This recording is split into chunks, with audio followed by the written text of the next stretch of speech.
नमस्कार दोस्तों, आप सभी का स्वागत है इस वीडियो सीरीज जो कि हम लोगों ने नी पेन पे बनाया है। और नी पेन में भी हम लोग बात कर रहे हैं ऑस्टियोआर्थराइटिस के बारे में।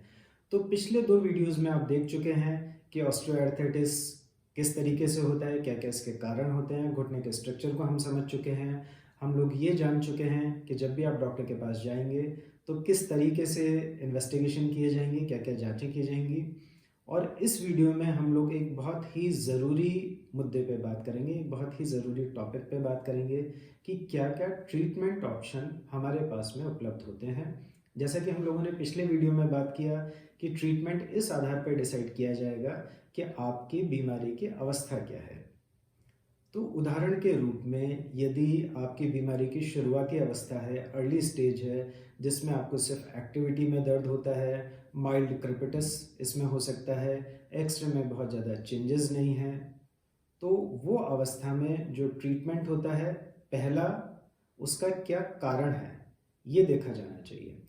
तो कारण देखने के लिए आपके पूरे रूटीन की जानकारी आपके डॉक्टर को होनी चाहिए। रूटीन मतलब आपका डेली एक्टिविटीज़ किस किस्म का होता है, क्योंकि डेली एक्टिविटीज़ में कई बार ऐसी कुछ कारण होते हैं जिससे कि ऑस्टियोआर्थराइटिस काफ़ी तेज़ी से आगे बढ़ सकता है यदि हम लोग उस पर प्रॉपर्ली ध्यान नहीं देते। तो यदि हम घुटना मोड़ के बहुत समय तक बैठते हैं, जैसे हमारे कुछ व्यापारी बंधु होते हैं, वो नीचे गद्दी लगा के पालती मार के लंबे समय तक बैठते हैं, या फिर पूरे समय घुटना मोड़ के बैठते हैं, तो ऐसे लोगों में घुटने के ऑस्टियोआर्थराइटिस बढ़ने की संभावना अधिक होती है।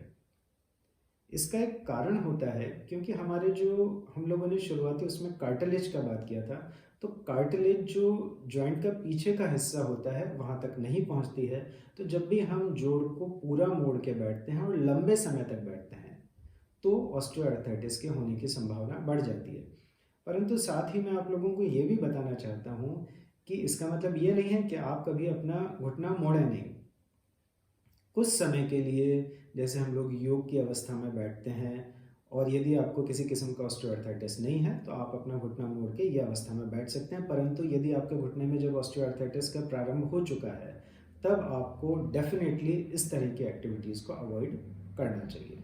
तो रूटीन में पहली चीज़ हम लोगों को ये देखना होता है कि उस व्यक्ति का जीवनचर्या का जनरल रूटीन क्या है। दूसरा, एक्सरसाइज का पैटर्न क्या है।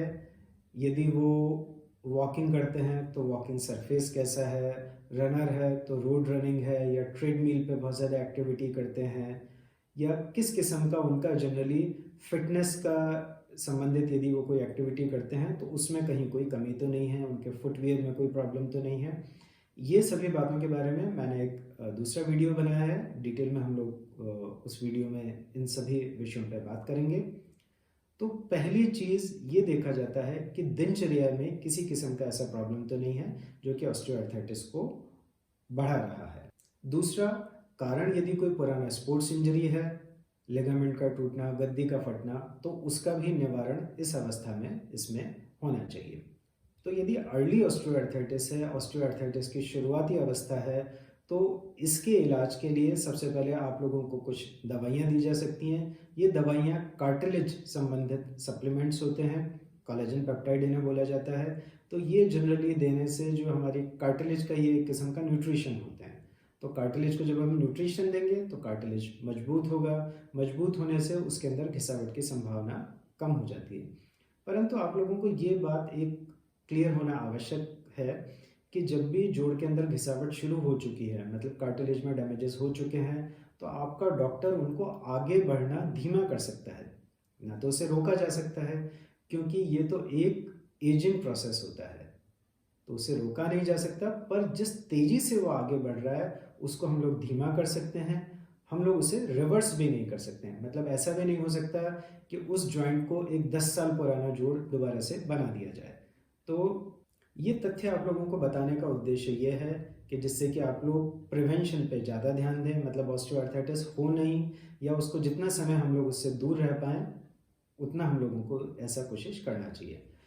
तो अब तक हम लोगों ने बात किया कि अर्ली ऑस्टियोआर्थराइटिस में आपका डॉक्टर आपको कार्टिलेज संबंधित सप्लीमेंट्स दे सकता है, कोलेजन पेप्टाइड जिनको बोला जाता है। कुछ नी का स्ट्रेंथनिंग एक्सरसाइज आपको बताई जाएंगी। नी की स्ट्रेंथनिंग एक्सरसाइज मतलब यदि आपके जॉइंट के आसपास की मांसपेशियों में ताकत होती है तो जोड़ के जो अंदरूनी स्ट्रक्चर्स हैं उन पर लोड कम पड़ेगा। इसलिए घुटने के आसपास की जो मांसपेशियां हैं, स्पेसिफिकली क्वाड्रिसेप्स, जो आगे के जांघ के आगे के हिस्से की मांसपेशी होती है, उसमें प्रॉपर ताकत होनी चाहिए। तो आपको क्वाड्रिसेप्स स्ट्रेंथनिंग बताई जाएगी और क्वाड्रिसेप्स स्ट्रेंथनिंग करने से आपके जोड़ के आसपास की मांसपेशियों में ताकत रहेगी। इसके साथ ही आपको कुछ हिदायत ये दी जाती हैं कि आपको क्या क्या करना चाहिए और आपको क्या क्या नहीं करना चाहिए। तो करना चाहिए में डेफिनेटली आपकी मोबिलिटी बनी रहनी चाहिए। ऐसा नहीं है कि ऑस्टियोआर्थराइटिस हो गया तो आपको बेड रिडन रहना चाहिए। आपकी एक्टिविटी प्रॉपर तरीके से रहनी चाहिए। इसमें किसी किस्म का ऐसा नहीं होता है कि आपको एक्टिविटी रिस्ट्रिक्शन बताया जाता है। आपको क्वाड्रिसेप्स स्ट्रेंथनिंग बताई जाएगी। आपको न्यूट्रिशन के संबंधित सलाह दी जाएगी कि किस किस्म का न्यूट्रिशन आपको लेना चाहिए। आपको कुछ दवाइयाँ दी जाएंगी जिनको कोलेजन पेप्टाइड बोला जाता है। दर्द की गोलियाँ सामान्यतः ऑस्टियोआर्थराइटिस का इलाज नहीं होता है। ये देखा गया है कि कई बार कुछ जो क्वैकरी प्रैक्टिसेस होती हैं तो आप लोगों को बहुत स्ट्रॉन्ग एनाल्जेसिक्स दी जाती हैं, दर्द की दवाइयाँ दी जाती हैं और आप सालों साल ये दवाइयाँ लेते जाते हैं। परिणाम क्या होता है? आप अपनी किडनी को ख़राब कर सकते हैं, आप अपने पेट में अल्सर कर सकते हैं लंबे समय तक इस तरह की दर्द की दवाइयाँ लेने से। तो जनरली दर्द की दवाइयाँ लेना अवॉइड करें। सिर्फ एसओएस में, मतलब बहुत अधिक दर्द होता है, उसी अवस्था में आप लोगों को ये दवाइयाँ दी जानी चाहिए।